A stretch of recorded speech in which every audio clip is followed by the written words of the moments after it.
La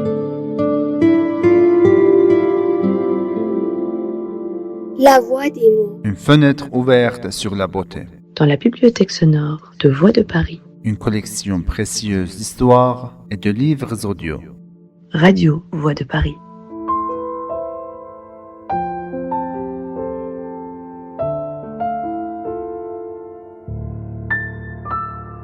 Clara brise le silence.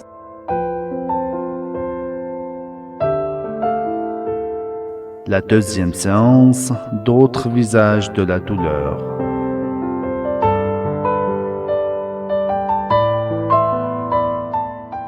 Malgré quelques semaines qui avaient passé depuis l'incident au lycée, Clara peinait encore à retrouver une vie normale. Tout autour d'elle semblait avoir changé. Le monde qui l'entourait ne lui paraissait plus aussi simple et beau qu'avant. Ses regards sur les gens et les événements étaient désormais remplis de questions et de doutes.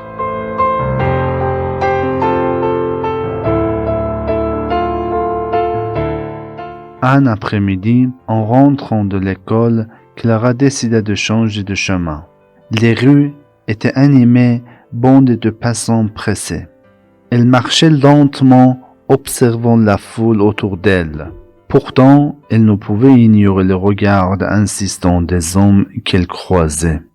Il y avait quelque chose d'étrange dans leur regard. C'était pas un regard normal. Il y avait dans leurs yeux une lueur dérangeante, une sorte de convoitise qui la mettait mal à l'aise. Elle essaya de ne pas y prêter attention, mais une sensation d'inquiétude ne cessait de grandir en elle. Perdue dans ses pensées, elle sursauta en entendant une voix grave s'adresser à elle. « Et toi, petite, tu veux qu'on discute ?» Elle tourna la tête vers l'homme qui venait de parler. Il avait environ 50 ans et se tenait à quelques pas d'elle, les yeux fixés sur elle avec une intensité troublante. Clara, méfiante, répondit « Désolée, je suis pressée. » L'homme fit un pas en avant avec une assurance qui rendait Clara encore plus mal à l'aise et a dit « Tu n'es pas pressé. Viens.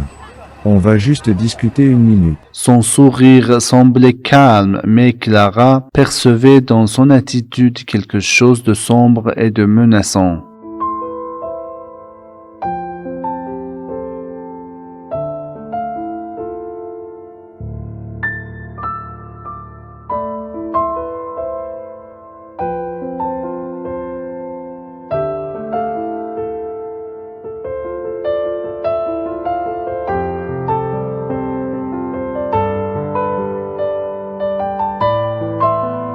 Un frisson lui parcourut l'échine. Elle accéléra le pas, espérant s'éloigner de cette rencontre qui faisait écho à des peurs encore trop fraîches en elle. Clara sentit une étrange pression dans ses mains, un malaise inexplicable.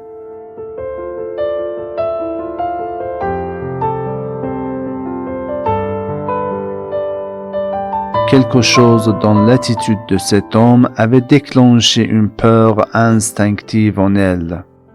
Elle se retourna et observa autour d'elle.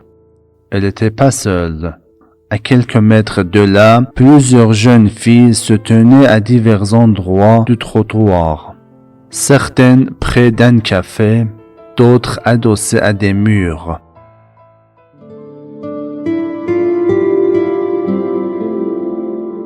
La voix des mots. Une fenêtre ouverte sur la beauté. Dans la bibliothèque sonore de Voix de Paris. Une collection précieuse d'histoires et de livres audio. Radio Voix de Paris. Ces filles avaient tous un air commun, jeunes, vêtues de façon simple et modeste et semblant attendre quelqu'un ou quelque chose. Clara accéléra instinctivement le pas pour quitter cet endroit, mais une étrange curiosité la retint.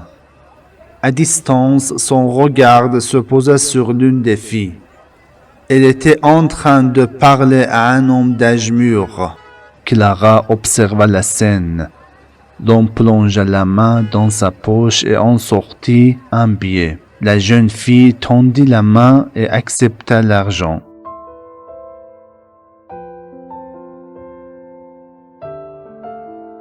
Ce geste, bien que banal en apparence, provoqua une lourdeur oppressante dans la poitrine de Clara.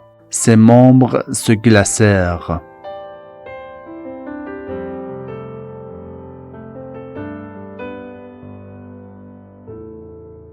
Elle tenta de se convaincre qu'il ne s'agissait que d'un échange ordinaire, mais le regard de la fille racontait une toute autre histoire. Ses yeux étaient vides, dépourvus de joie ou d'émotion. Cela n'avait rien d'une interaction normale, une affaire froide mais sérieuse.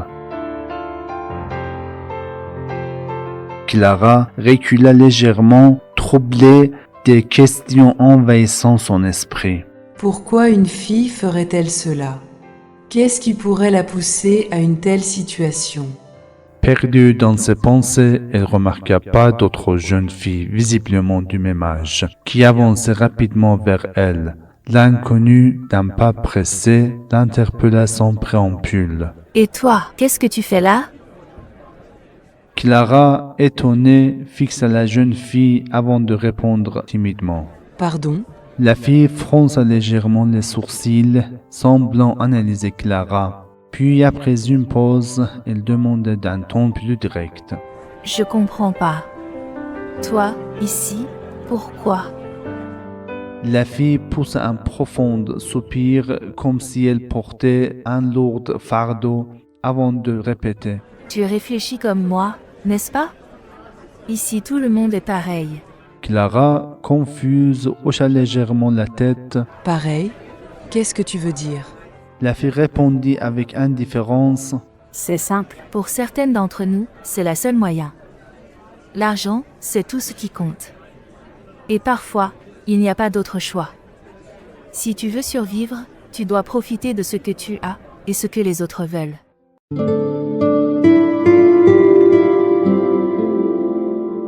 La voix des mots. Une fenêtre ouverte sur la beauté.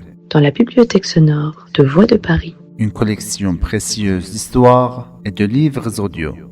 Radio Voix de Paris. Ces mots frappèrent Clara comme un coup de massue.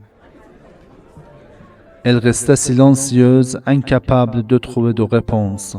Ce que la fille venait de dire bouleversait tout ce qu'elle pensait savoir du monde. Dans son esprit, une nouvelle image s'imposait. Celle de jeunes filles pauvres et vulnérables, contraintes d'utiliser leur corps comme un moyen de subsistance. La fille, voyant le silence, Clara poursuivit avec une dureté froide. « Voilà la vérité. Tu veux pas croire que tu peux avoir une vie meilleure? Regarde autour de toi. C'est ça la réalité. Si tu veux t'en sortir, il faut ouvrir les yeux. » Clara sentit un frisson parcourir son corps. Elle n'arrivait pas à détourner son regard du visage de cette fille, marqué par une résignation glaciale. Clara ne pouvait s'empêcher de penser à cette réalité cruelle.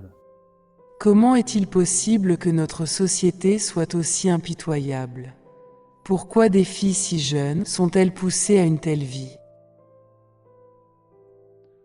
La fille, après un dernier regard, murmura un au revoir à Clara avant de s'éloigner rapidement vers l'autre côté de la rue. Clara resta figée, incapable de bouger, son esprit envahi par des pensées troublantes et oppressantes.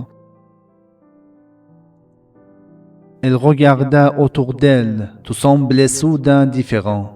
Ce n'était plus la rue familière qu'elle connaissait, mais un univers parallèle, froid et étranger, où les souffrances invisibles semblaient omniprésentes.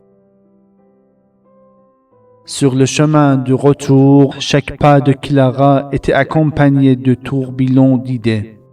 Elle revoyait les visages de ses filles, leurs regards vides, leurs gestes mécaniques. Elle se demandait comment une société, pourtant si fière de ses valeurs de liberté et d'égalité, pouvait ignorer une telle réalité. Elle se parlait à elle-même, cherchant des réponses. Dois-je rester silencieuse et fermer les yeux comme tout le monde? Dois-je vraiment accepter que ce soit normal? Mais au fond d'elle, une résolution naissait, claire et puissante. Clara savait qu'elle ne pouvait pas ignorer ce qu'elle avait vu. Même si sa voix semblait faible, même si personne ne voulait écouter, elle devait crier. Le cri de l'oppression des femmes dans la société française. Elle se dit avec une détermination nouvelle: Je dois faire entendre ces injustices. Je dois montrer que quelque chose doit changer. Peu importe que les autres m'écoutent ou non, je ne resterai pas silencieuse.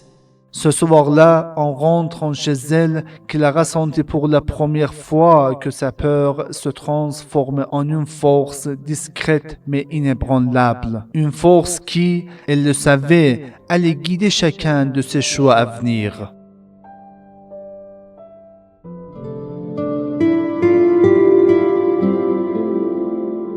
La voix des mots. Une fenêtre ouverte sur la beauté.